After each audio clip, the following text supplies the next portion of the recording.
ನಮಸ್ತೆ ಎಲ್ಲರಿಗೂ. ಯಶು ಪೂಜಾರಿ ವ್ಲಾಗ್ಸ್ಗೆ ನಿಮಗೆಲ್ಲ ಸ್ವಾಗತ. ಇದನ್ನ ಕ್ಯಾರೆಟ್ ಹಲ್ವಾ ಹೇಗೆ ಮಾಡೋದು ಅಂತ ಹೇಳ್ಕೊಡ್ತೀನಿ. ತುಂಬಾ ಈಸಿಯಾಗಿ ಕಡಿಮೆ ಸಾಮಗ್ರಿಗಳಲ್ಲಿ ಕ್ಯಾರೆಟ್ ಹಲ್ವಾ ಹೇಗೆ ಮಾಡೋದು ಅಂತ ಹೇಳ್ಕೊಡ್ತೀನಿ. 1 ಕೆಜಿ ಕ್ಯಾರೆಟ್ ಅನ್ನ ತುರ್ಕೊಂಡಿದ್ದೀನಿ. ಮೊದಲಿಗೆ ಬಾಣಲೆಯನ್ನು ಇಟ್ಟು ಒಂದು 50 ಗ್ರಾಂ ತುಪ್ಪವನ್ನು ಹಾಕಿ ಅದಕ್ಕೆ ಗೋಡಂಬಿ ಹಾಕೊಂಡು ಫ್ರೈ ಮಾಡ್ಕೊಳ್ತಾ ಇದ್ದೀನಿ.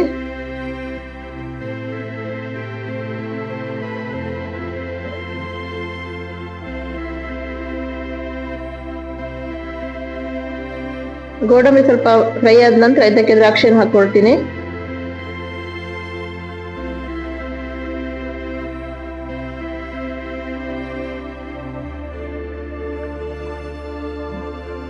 ಈಗ ದ್ರಾಕ್ಷಿ ಕೂಡ ಫ್ರೈ ಆಗಿದೆ. ಇದಕ್ಕೆ 1 ಕೆಜಿ ಕ್ಯಾರೆಟ್ ತುರಿಯನ್ನು ಹಾಕೊಳ್ತಾ ಇದ್ದೀನಿ.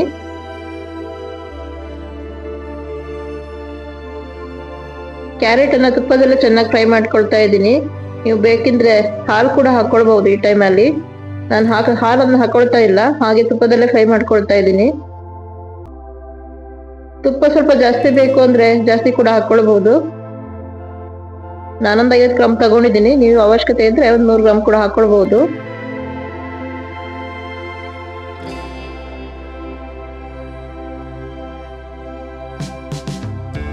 ಹಸಿ ವಾಸನೆ ಹೋಗೋ ತನಕ ಚೆನ್ನಾಗಿ ಫ್ರೈ ಮಾಡ್ಕೊಳ್ಳಿ.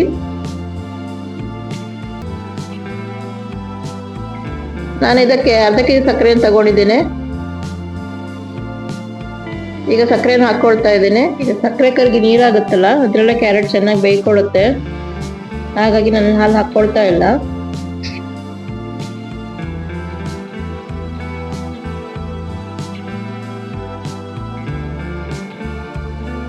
ಒಂದು ಸ್ಪೂನ್ ಲವಂಗ ಏಲಕ್ಕಿ ಪುಡಿ ಹಾಕೊಳ್ತಾ ಇದ್ದೀನಿ.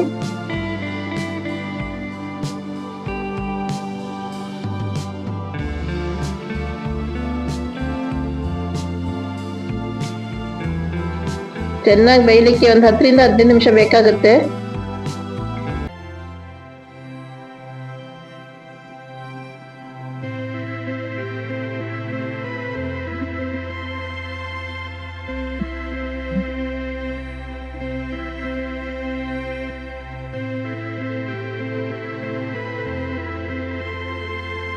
ತುಪ್ಪ ಚೆನ್ನಾಗಿ ಬಾಣಲೆಯಿಂದ ಬಿಟ್ಕೊಳ್ಳೋ ತನಕ ಬಿಡಬೇಕಿದನ್ನ.